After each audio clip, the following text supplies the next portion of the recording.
Hvad gjorde, at du valgte at booke et forløb hos Polano Improvement?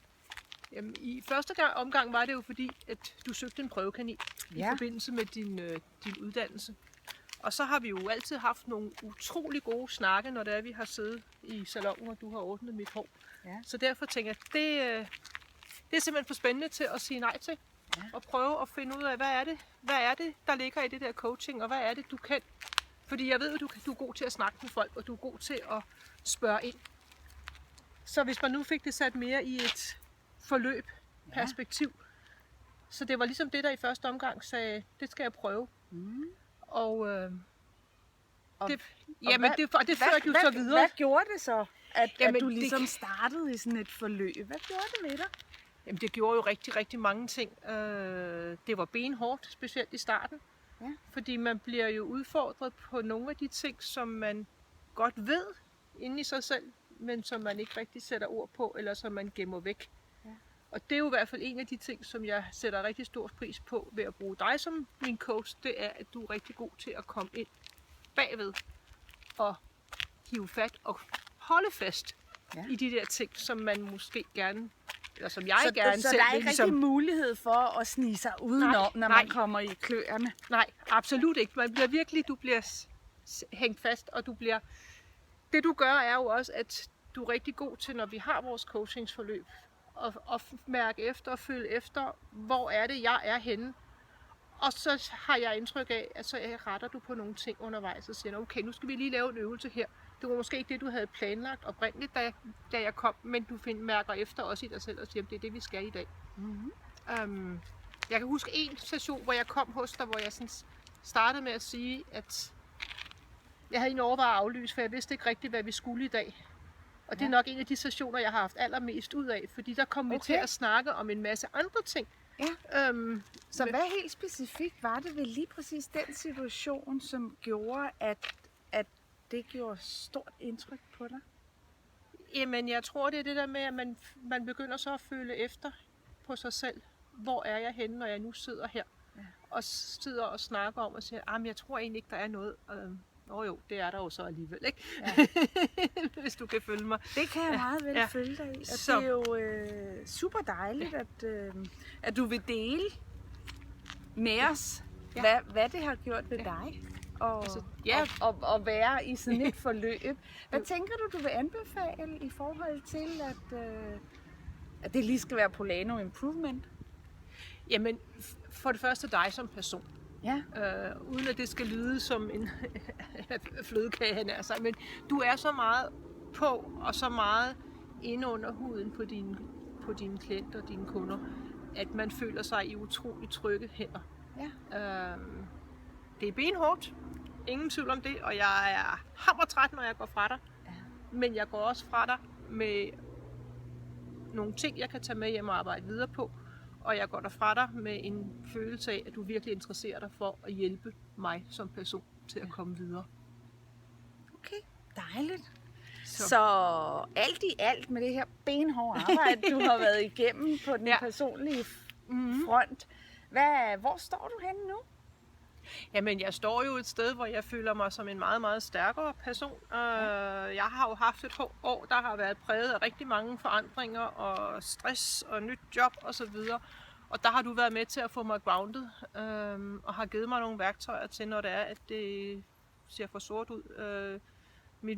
Det mest vigtige værktøj, som jeg næsten bruger dagligt, det er min lille kæde her. Lad os lige se, det er bare fortæl, hvad var det, som... Jamen, det er bare en kæde, men det er en kæde, der, når jeg skal huske at sige fra og sige nej til ting, i stedet for bare at sige, ja, det gør jeg bare, så hiver jeg lige fast i min kæde, og så kommer tankerne frem og siger, nej, nu skal du lige mærke efter i dig selv. Husk nu, det er mig, du skal passe på, inden jeg bare kaster mig ud i noget. Så den her kæde, det er der ikke nogen, der kan se, når jeg hiver fat i den, fordi det gør man jo bare sådan per automatik. Men for mig betyder det, træk lige vejret og tænk over, om det nu også er det rigtige. Vi har brugt rigtig meget kroppen i forhold til alt det her coaching, vi har været igennem. Hvad synes du, hvad kan man sige, hvordan synes du, det var første gang, at jeg skulle have dig til at lave en kropslig øvelse? Fordi det var... jeg må vel godt sige, at du er lidt reserveret. Ja, det kan man godt sige. Ja. Jeg er ikke den, der åbner op. Absolut ikke. Det var super grænseoverskridende. Ja. Og virkelig noget, man også skal lære at give slip på sig selv. Ja. Og der er det jo igen, at når man føler sig tryg, og føler, at du skal nok få mig igennem øvelsen, og du skal nok få mig ud på den anden side som helt, uden at jeg, som et helt person, så giver man også slip. Og det tror jeg også, at gennem vores forløb, for nu har vi jo efterhånden kendt hinanden længe, at det bliver nemmere og nemmere at guide mig igennem nogle af de der øvelser, og jeg giver nemmere slip og siger, nej, okay, hun er ikke helt åndssvagt. Det giver mig faktisk noget. Hun er faktisk ikke helt åndssvagt. Nej, det er hun absolut ikke. Tværtimod. Det er hun ikke. Helt sikkert. Men Annette, når vi nu tænker lidt tilbage på vores sessioner og øvelser, og du står her i dag med begge ben plantet solidt. Ja. Hvad tænker du, hvis du møder en i forhold til, hvordan vil du anbefale Polano Improvement? Jeg tror, formodentlig vil jeg nok starte med at sige, gå lige ned og få klippet dit hår hos Helene. Okay, og, så derfra, nu er der en vips, der lige generer mig. Nej, men fordi, at når man sidder i din salon og bliver forklippet, så har man nogle rigtig gode snak med dig, og det er en rigtig god måde at ligesom lære dig lidt bedre at kende på. Okay, så der er noget tillid? Så der er noget tillid, der er jo helt, fordi jeg føler mig tryg. Men det er jo ikke nødvendigvis, at min veninde eller min arbejdskollega eller noget andet ville føle det på samme måde. Og det er jo enormt meget et tillidsforhold mellem coachen og den, der bliver coachet. Ja. Fordi hvis man ikke føler sig tryg, og man ikke føler, at der er en forståelse, jamen så, i hvert fald personligt, så vil jeg bakke baglæns og sige, glem det, ikke?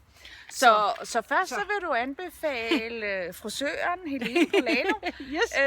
Og dernæst så vil du anbefale Polano Improvement, som jo er det, jeg også gør, og det, jeg også kan. Præcis. Jo, men det der bliver med at lige få bygget den der tryghed op, og føle, at man er i gode hænder. Ja. For det er i hvert fald vigtigt for mig, og det vil jeg tro, det er det nok også for rigtig mange andre. Ja. Og det synes jeg, det er så en god måde måske at gøre det på, frem for at sige, bare komme ned og sige, men nu skal jeg coaches.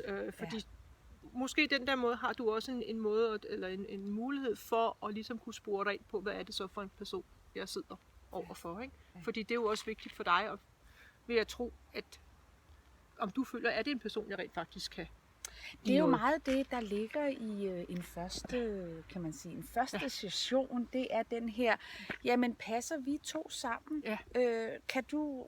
Kan du være med den coach, jeg er, i forhold til, at du faktisk skal åbne op? Ja.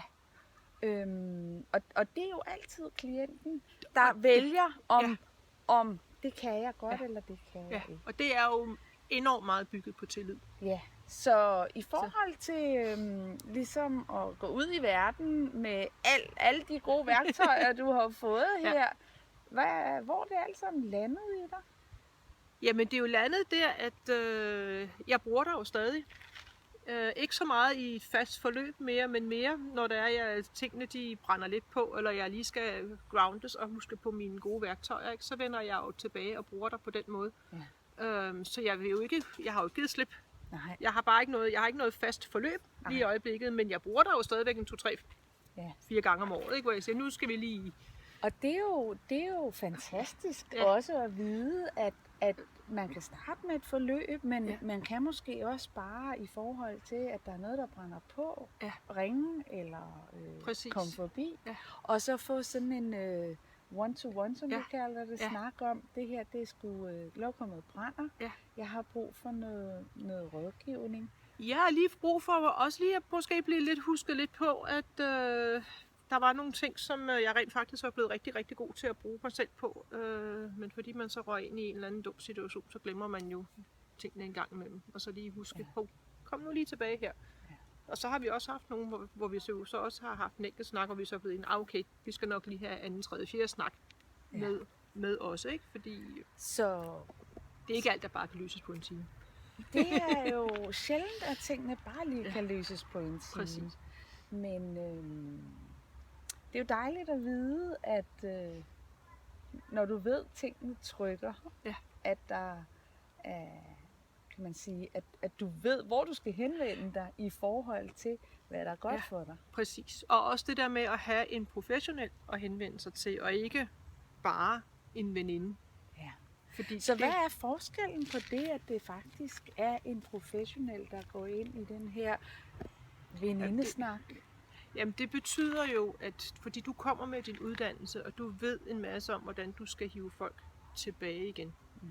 Hvorimod en veninde kan du godt sidde og snakke med, men så er der jo noget, der er uforløst, og så går man måske hjem med en masse andre negative eller dårlige tanker, begreber, hvad ved jeg ikke, men du afslutter jo aldrig nogensinde en time, uden at man kommer hele vejen tilbage igen.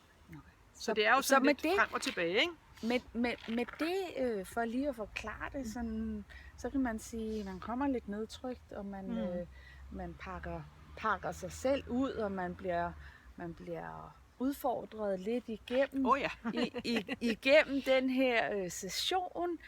Og så med Polano Improvement er der jo altid en kropslig øvelse, sådan så man ligesom får pakket sig selv sammen igen. Ja. Og inden man går ud af døren, så har man det ufattelig meget bedre. Og energien er som oftest... Energien er helt anderledes. Absolut. Så hvordan har den været, når du ligesom har været der, hvor du har, det kan jeg vel godt tillade mig at sige, været lidt en opreden karklud, når du er kommet ind ad døren, fordi at tingene bare har været lidt presset. Ja. Hvordan har du så følt det, når du er gået ud af døren? Jamen altså, jeg vil sige, at i første omgang har jeg nok følt mig rigtig, rigtig træt og rigtig brugt, fordi vi har været en masse ting igennem, når vi har haft vores sessioner. Men jeg er jo så personen, der går hjem og tænker over, hvad det er, vi har snakket om, og hvad det var, vi gjorde. Og så kan jeg jo så mærke, at energien kommer i løbet af de næste par dage, når tingene ligesom begynder at grounde sig inde i mig også, og jeg begynder at bruge nogle af de ting, som vi har snakket om. Og så kommer energien lige så stille og roligt. Og så falder skuldrene ned, og man... du åbner dig op på en eller anden måde, der siger, nå jamen okay, det her det var jo egentlig ikke så slemt alligevel. Hvis du nu skulle sige, at det her det var bare helt vildt udfordrende for mig. Har du lyst til at dele med os, hvad det kunne være? I forhold til, at jeg jo nogle gange sender dig hjem med lidt lektier. Jamen, jeg tror, det mest udfordrende har nok været, da jeg kom til dig, og der var jeg meget, meget vred, og jeg var meget stresset. Hvor du udfordrede mig og sagde, at det ligner, du er meget, at du er stresset. Du bør gå op og få en sygemelding. Hvor min første var, det kunne jeg ikke, fordi jeg havde lige 3 præsentationer, og jeg havde alt muligt andet, og det kunne jeg ikke. Men hvor jeg så gik hjem og virkelig tænkte over tingene og sagde, jamen, det kan jeg så godt. Og jeg ringede til min læge dagen efter, og jeg fik en sygemelding på stedet for stress. Og den havde jeg ikke selv. Den havde jeg slet ikke set overhovedet ikke, for jeg havde jo lige haft juleferie. Jeg var jo fuldstændig... Ja, det var jeg så ikke. Så altså, det har nok været det, der var den største udfordring at sige, jamen, mit professionelle job, som jeg jo sætter meget højt, og jeg er meget professionel at sige, jamen okay, too bad. Det er mit liv det her, og jeg er på vej ned med en stress, så den der store præsentation, den måtte så vente. Tak for det. Tak fordi du deler med det. Selv tak. Jamen, det var jo så lidt om, hvad er coaching, og hvad har det gjort for dig, og hvor er du i dag? Du ser jo strålende ud. Jamen ja, der er faldet så meget mere ro på, på det hele, ikke? Ja. Så hvis du skal give sådan et sidste pip til... Hvad skal det være i forhold til, at booking-tid? Gør det, fordi det giver så meget mere, end man lige umiddelbart tror. Og vi kan ikke løse alle vores problemer alene. Det er rart at få lov til at snakke med nogen, som er professionelle, og som ikke viser hensyn til en, som ens veninder og familie gør, men som tager tingene lige på hårdt og udfordrer en og holder fast i det. Så jeg har ikke fortrudt det et eneste sekund.